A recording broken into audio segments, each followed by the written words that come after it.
Hey, congratulations on the movie.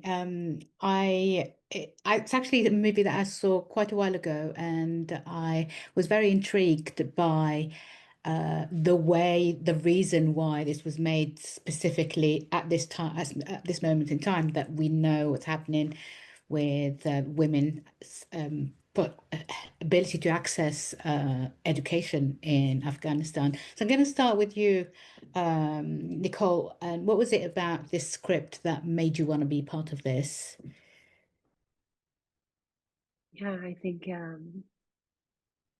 I was incredibly inspired by obviously the story that read larger than life. It really read like a film and it had really happened.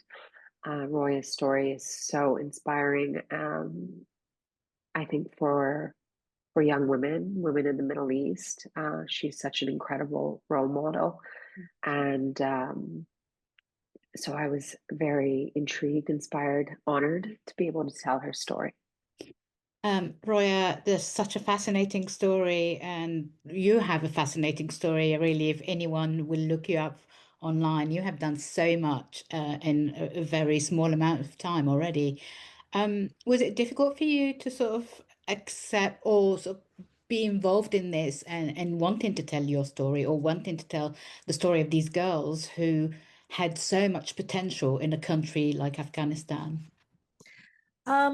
I think that what's happening in my board, Elizabeth Brown and Jason Brown, I know them for many years. And a couple of years ago, in 2019, they came with the idea that we wanted to build these movies, and because we want to tell the stories of the girls in Afghanistan, but also telling the message about Islam education uh, to the world through your or the girls' robotics team's stories.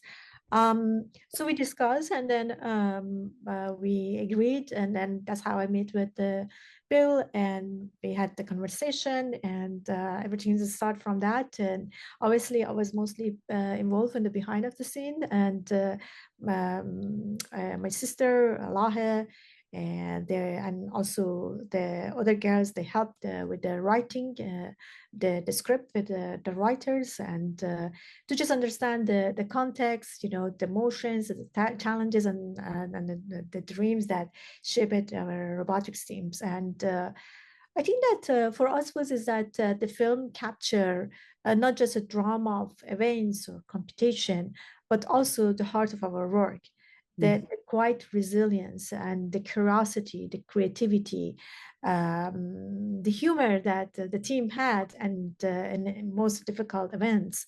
And also, we wanted to show that if these young girls are be able to do amazing things in Afghanistan with all of the challenges and restriction they have, imagine if we're giving the same tools and opportunity for the other girls around the world, what they can do.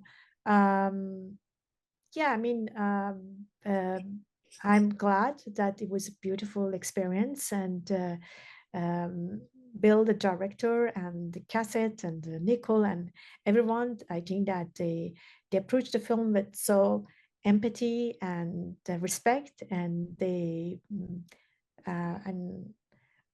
they obviously capture many of our moments of the fear, the anxiety, and the moment of the competition. The challenge that we had, the stress that we had, but also the moment that we are happy and excitement. I think that they capture it in a beautiful way, and they make the movie to be beautiful, and they honored everyone's in this story, and I think that I appreciated that opportunity to work with them. Nicole, what's it like? I know it must be really sort of surreal and quite exciting to take on a real life person. How do you work with either Roya or the screenwriters in getting it just right, getting that character just right, and not making it into not mimicking Roya or not sort of giving your own sort of self into that character? How does that work with you? Yeah, I think in early conversations with Bill, it was clear that they weren't looking for uh, any sort of mimicking or to do an impersonation of Roya. Roya is very much real and breathing and alive and with us. And I think it would be a dishonor to her to even try to do that. But um, I think it's kind of like on one end, it has its own challenges because there is a pressure, and on another end, it's just like any other character. You're finding, you become obsessed and you want to go inside and embody that person and what figure out what lights them up, what drives them, what makes them tick. And I was so lucky that I had so much, interviews and uh, podcasts and even video clips online of Roya speaking and sharing. And I could just feel, obviously, her intelligence, her curiosity, and her passion. To me, like what I really connected to was her courage and her drive. Thank you. And I know that the stakes are different. I'm an actor, but for me, when I was getting started, it was very, no one had done that before in my family or, where I was coming from. And I was told that I wasn't, rich enough or powerful enough or connected enough or pretty enough or whatever, and I had a passion and a drive and a dream. And I know what that feels like to have that fuel you, and I also know what it's like to that you can't do it alone, and that you really are able to make a dream a reality because of the people and the characters and institutions, sometimes even along the way, that are able to support, believe in that vision and in your mission, and support you and hold you up when you doubt yourself. So uh, I think just like at the end of the day, it's just like any other character where you want to understand the character and also find the parts of you that can merge with that character, that story that you're telling. And this was such an exciting role and story to tell. I know that, Nicole, I know that you are from a Persian descent, and Afghanistan and Persia and Iran have very similar histories, really, similar culture. Did you find that closeness while working with Roya or looking into her past and looking into how she grew up? And if you did find that closeness, did that closeness make your job harder or easier? Definitely, there's so much connection between these two countries and crossover culturally, in the language, in their histories. Actually, Roya was spent a lot of her life in Iran. Her father had taught in a university in Shiraz. When we had talked early on in the process, I wanted to know what her favorite color is, and what kind of music does she like. And it was a lot of Iranian artists, I remember. So there's so much crossover there. I didn't find it challenging at all. I felt very, very connected to her cultural background. I feel like it didn't pose a challenge. And actually, no, that wouldn't be true. um Yeah, never mind. Roy, I just want to go back talked about. I don't know if I have enough more time, but I just want to finish this question. Is that I want to go back to the situation in Afghanistan right now. As we know, uh, there is a gender apartheid really when it comes to women's education and girls' education. I mean, they're not allowed to go to universities. There is like a wall that's been built, and it feels like such a setback when uh over the last 10, 15 years before that, before the Taliban came back again, that you women had regained so much more agency and freedom. Well, not over like not westernized freedom in a Western way, but freedom to educate themselves and to do stuff outside the house. How do you feel about that? And how does is there a kind of a wish in you that you could go back and sort of fight for those rights for these young women or women in general? I think that it's obviously what's happening in Afghanistan is heartbreaking to see, and there is no any word that I can find that um, how we are all sad with what's happening there. It's as you mentioned, as more than 1,500 days that 2 million Afghan girls are denied access to secondary and higher education. It's cost us $1.4 billion every year by World Bank, its poorest nations. And it's not only about the cost of that not the girls go to the schools, it's also human cost. We have seen that the rise of the child marriage, we have seen the rise of the abuse, we have seen that, that by 2026, the the mothers who born the child, their deaths will be 50% increase, and it's not small number, 50% increase. And we have seen that the UNIMA's report that 78% of the women express that they have anxiety and stress. And obviously, like what happening in Afghanistan is more than using the word of restriction or ban or persecution. As you mentioned accurately, it's a gender apartheid, a system that excludes women from having the lives in the public life, and it's a crime against of the dignity, and it's a crime against of the humanity, and we have to fight with that. And uh, I hope that the movies shows that what we were achieved during the 20 years, despite all the challenges, Afghan women weren't victim. They were the builder, designer, engineers, and they could start the businesses. They could still go to the schools.